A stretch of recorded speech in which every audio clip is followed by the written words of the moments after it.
Hi, everyone. This is Greg Brooks with Rocket Station. You're listening to the Jess Get Hired Podcast. You're listening to the Jess Get Hired Podcast. Make sure that you like the podcast and share it with all your friends. I can't wait to hear what you think. Hey everyone, and welcome to another awesome episode of the Jess Get Hired Podcast. This podcast is your gateway to a thriving career and a strategic resource for businesses navigating the ever-evolving world of hiring. I'm your host, Jessica Fiesta George, and I'm thrilled to have a true expert in the realm of sales recruiting with us today. He's not only a seasoned professional, but he's also the founder of a company that's dedicated to building exceptional sales teams. So, hey Dan, how are you? Hey Jess. Hi, how are you? How are things going today? It's going good. I want to welcome you to the show. I know it's your first time here, so I hope that you're ready for a great conversation. Yeah, I am. Thanks for having me. I really appreciate it. Absolutely. Well, I wanted to introduce you first to the audience. So Dan Fantasia, you've been shaping the world of sales recruiting since 1997, and you have an impressive career that spans over 2 decades. You also founded a company called Treeline, which I'm going to let you talk about here shortly, but it's a company that I feel has become a trusted advisor to thousands of sales professionals and to hiring managers. And today we're going to dive deep into the art of recruiting salespeople, and we're going to give our listeners some insights into what makes a successful salesperson. We're going to give them valuable tips for both the employers and job seekers who might be listening today. So if you're looking to build an elite sales team, or maybe you're looking into excelling in a sales career, I think the conversation that you and I are going to have is going to be packed with a lot of wisdom that our listeners don't want to miss. So if you guys like this content, you like this show, make sure that you share it with someone that you know, hit that subscribe button, leave us a comment because we really would love to hear from you. So without further ado, I really appreciate you, Dan, for hanging out with me today on the Jess Get Hired podcast. But I would love for you to maybe introduce yourself. I know you've got 2 decades of experience in sales recruiting in Treeline. So tell me a little bit more about your business and a little bit more about you. Well, I fell into recruiting in 1997. I didn't know much about it. I didn't know what it was, but I did find a good company, a good culture. And so once I found the right culture and company, the rest of the career is history, because getting a strong foundation, finding comfort, building belief in my ability was really what catapulted me into starting Treeline. I started Treeline in March of 2001, so prior to September 11th.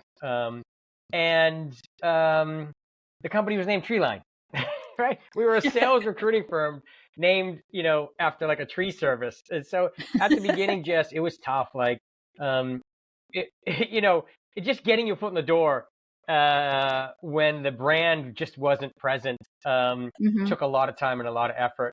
But we found success rapidly. We picked up momentum very, very quickly.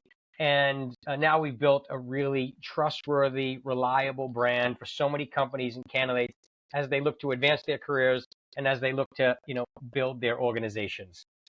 Okay. Well, I want to talk about a career in sales because we have a lot of people on the job market today. They're either burned out with what they're doing or they're looking for a change. And we have a lot of people who are still searching for an opportunity and considering a career pivot. And I feel like sales is a good way to earn really great income. It's a great career. What are some reasons that you think that people should consider a career in sales? If you want to have some independence and control of your income and your destiny, sales is a great place to do it. It is one of the only professions where you can have an entrepreneurial mindset, work in a larger corporation, but still function holding yourself accountable to your own personal goals, to the company's goals, and to making the income that you want.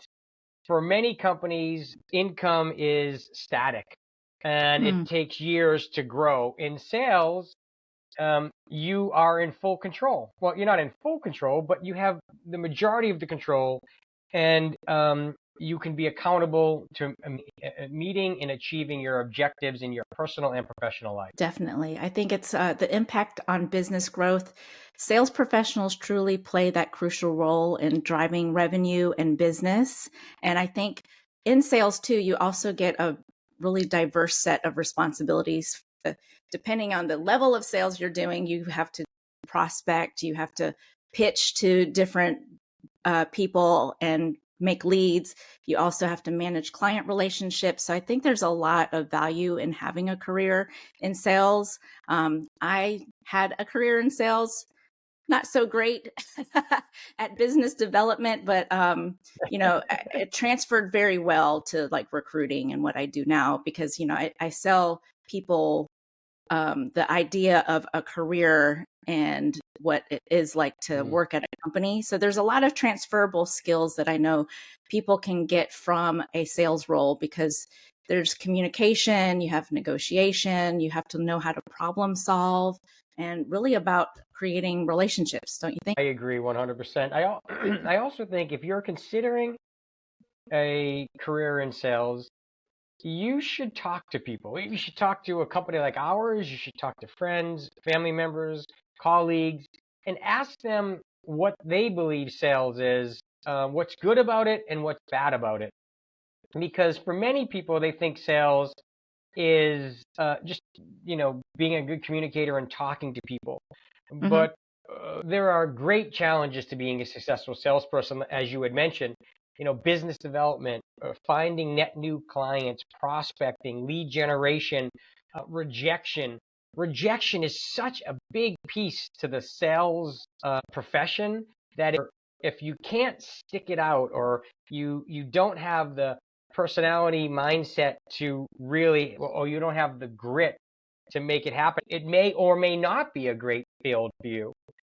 One thing you should also know is that there's a lot of different positions inside sales, right? There's net new sales reps, there's account managers, there's renewals, there's channels, there's sales ops, there's sales engineers.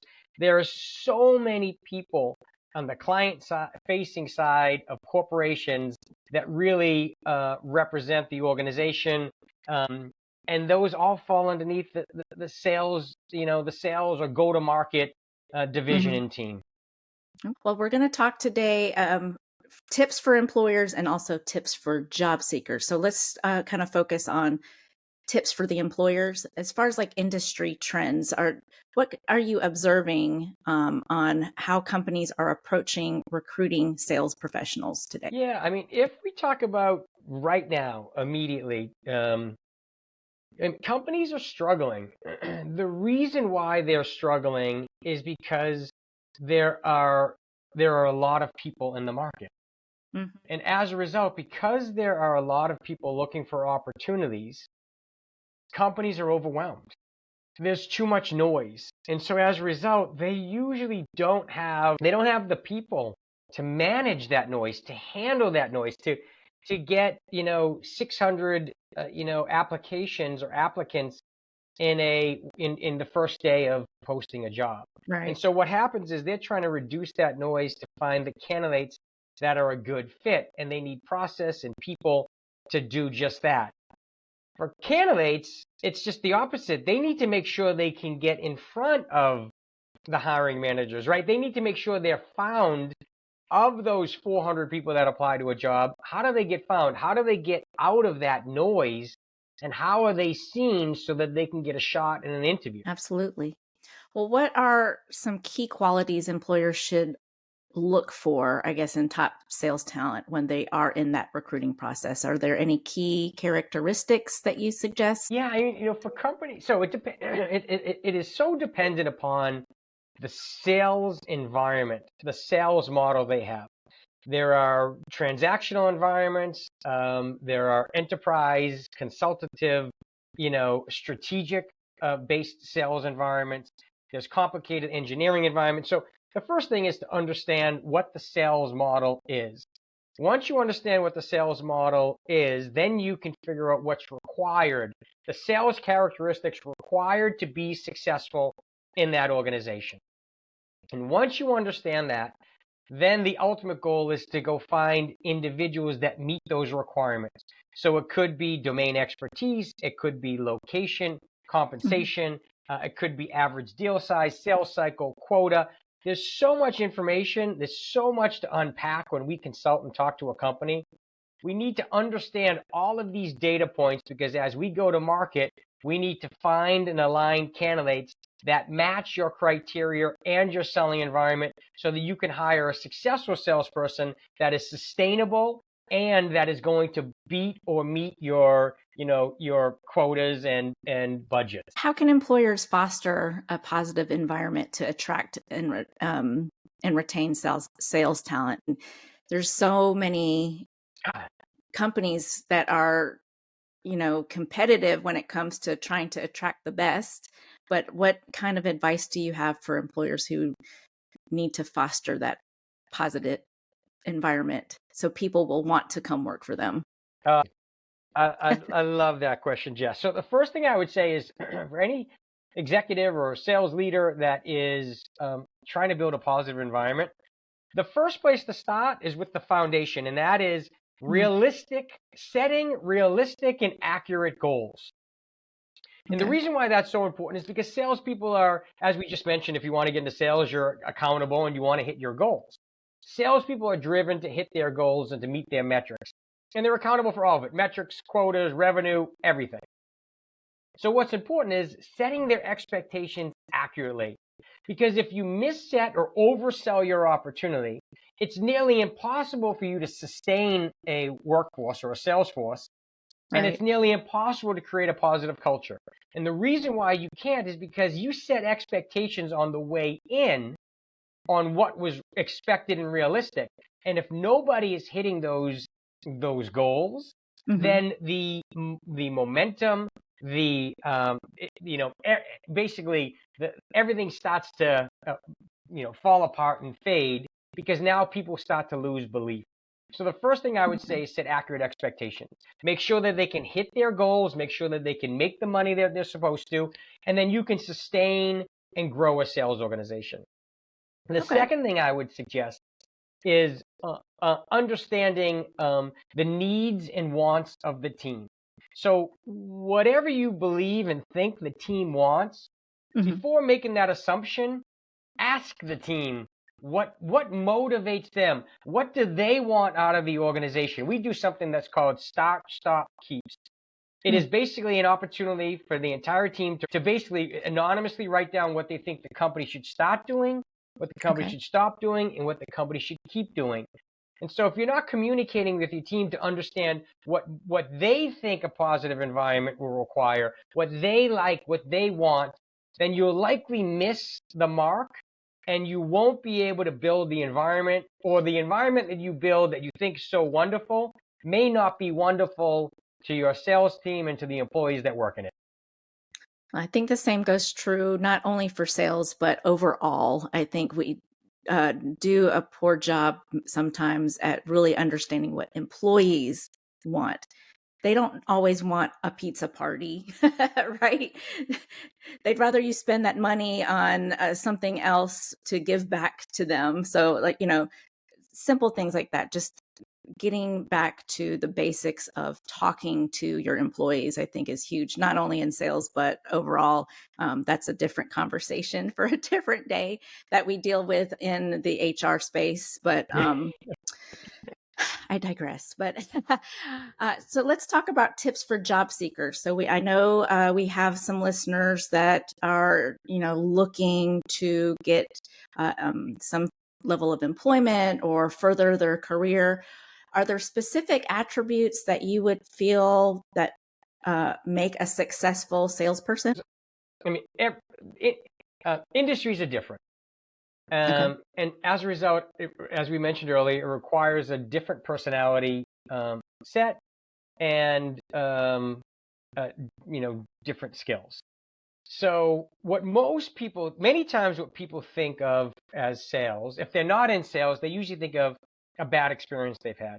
They think of maybe, and I don't want to beat up any industry, but maybe it's a car. Maybe they're buying a car and they have a horrible experience. And the first thing they think of is that bad experience. They think, oh, salespeople are there to push you and convince you to buy something you don't need. That is actually not what we do or what our clients do, right? It's all about understanding the audience, it's understanding what your customers' needs are, and if you can provide a solution that's valuable. So the first thing I'd say is, if you're a salesperson that is looking for a new opportunity, you want to realize that there are different personality types. There could be an engineering team that requires an analytical thinker that is very poised but understands the technology. You may think that every company wants a high energy, rah, go, kind of go get them personality. Well, in actuality, that person may not work well in a very technical environment. True. So it's understanding what is the right environment for you, where are you the strongest, and where do you fit best. Then the second thing I'd say for an attribute is that salespeople, no matter the environment, they're hard workers, and they hold themselves accountable. Regardless of the work itself, they are individuals in each one of those roles, and actually in sales and outside of sales, individuals that are hardworking and hold themselves accountable and are proud of the work they do end up being, top producers. Additionally, something that is required in sales, as we mentioned earlier, is grit. The ability, grit, resilience, the ability to face disappointment, to face rejection, but to have the confidence and the belief and the wherewithal to keep moving forward, because you'll know that in time, as you keep doing your job, you will find the successes, you hit your quotas, you will make the money you want, and likely become a top producer in time. Okay. Well, let's say we have all of these great attributes and you get that call for an interview. What is the best way that someone can prepare for a sales interview? So we did a survey with our CROs, and there are two questions that almost all of them ask. And that is, the first one is, what do you know about our company, and why do you think you're a good fit? So if you are considering a new opportunity, make sure you know at least those two things. It's always disappointing when we have a candidate that we've talked about with this goes on an interview and the client calls and says they didn't know who we were or what we did. Right. And the candidate says it was the best interview ever, and unfortunately you have to give them the bad news that it didn't work out, because the two things that we highly recommended before going on this interview was know who the company is and why do you think you're a good fit. So make sure that happens. The second thing is, I would understand how to tell your story. And that could be with a firm like ours, with a professional. That could be with your husband or wife or roommate. It doesn't matter, but understanding your experience is critical. Like how to tell the story. And when I say tell the story, most of the time people will go right to their resume and they'll read down what they've accomplished or what they've done in their background, but they leave out the facts, all the small facts that help people understand who they are. I can read a resume and I can see what it says, and I can bunch you into a group of people because the resume looks the same. What I want to find out is, what makes you so spectacular? What is the story? Did you work? And it goes all the way back. Did you work when you were when you were 15 years old? Were you the captain of your baseball team or a field hockey team? Not because you were the best, because you worked the hardest? Or did you travel? What were your experiences? How'd you get into your first role? Why did you become so successful? I want to see a track record. I want to see that, someone worked early in their career, then they fought to get on the softball team, but they became the captain in 4 years. Then they got into a BDR role and they became a sales rep after a year. Like, what is the story? What was it that you did to accomplish those goals? Like, talk to me about who you are, not on paper, but just who you are. And if I can understand that, then I can talk to my clients. I am I am your kind of ambassador, or your cover letter. And we can talk to their clients and say, let me tell you why this person's awesome. and they're a great fit for your firm. I know you can read all the bullets on the resume, but let me tell you why I think they're really good and why they fit so well into this organization. That's how you avoid being one of 400, and that's how Right. you get the interview. So now you're one of 6 or one of 10 instead of one of 400 people that have applied. Awesome advice, because we do become the advocate when it comes to presenting to clients, to hiring managers. So I like what you said about we are your cover letter. We need to know the story behind the piece of paper, the LinkedIn profile. I tell people that all the time, that's why networking is so powerful. Just because you have to meet new people, you get to finesse your messaging and, kind of working on your pitch or your elevator pitch, so to speak, I think is really important in getting the point across. And there's some people that have some very interesting stories, but how do you tie that back to the things that you've learned and what would set you apart from the other people that have applied for that role? So great tips on that, Dan. Thank you for that. So my other question was, how could you stand out? But I feel like that all of the things that you gave us is a great way to stay competitive. Is there any other tips that you would share on that? No, the only thing I would say is if you are in a job search, build your job search like you would be building a territory. So if you're a salesperson, you have an advantage over other people in the job market. And what I mean by that is you know what it is like to prospect, for example. A job search is just that. You are selling yourself. That means that you need to build a pipeline big enough to have opportunities that you can consider. And in order to build a pipeline big enough, you need to have a daily strategy, a simple daily metric strategy where every day let's say well, first you identify where you want to work, if it's remote or within a specific geography or a radius of your home. You want to figure out what companies do you want to work for. Do you want to work for the best places to work in your region? Do you want to work for the fastest growing companies in your region?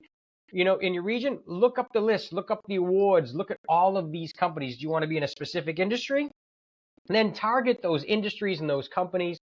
Every day, reach out to 5, set a goal, 5 or 10 companies, and inside every one of those companies, connect with 3 people or 2 people or the people that you think are posting jobs or that you think could be the manager of a role. Connect with them on LinkedIn. Track who's following you on LinkedIn, who's connected with you on LinkedIn. And when they connect with you, you should be sending a personal note. I guess the basics to every sales model you want to use in your basically in your search approach.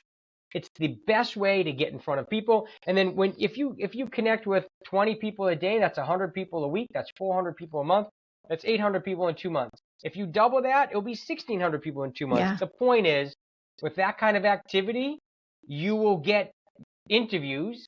And when you get interviews, you can consider different offers. If you're not getting the interviews, you might not be driving enough activity. So consider increasing your activity. But the point is, have a daily strategy, not overwhelming, that you can do on a daily basis and consistently, and the job interviews will come and you will find an opportunity in time. Perfectly said, Dan. I appreciate that.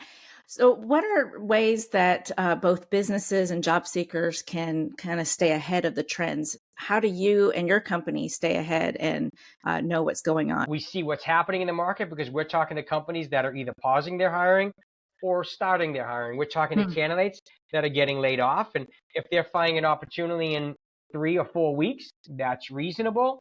If they're really talented and people that are out of work for 6 months, and our audience, the hiring managers aren't hiring and searches are being dragged out, then we know the market is really stalling. It becomes really challenging. So most of what we're figuring out is basically through all of the data, interview, and conversations we have on a daily, weekly, and monthly basis.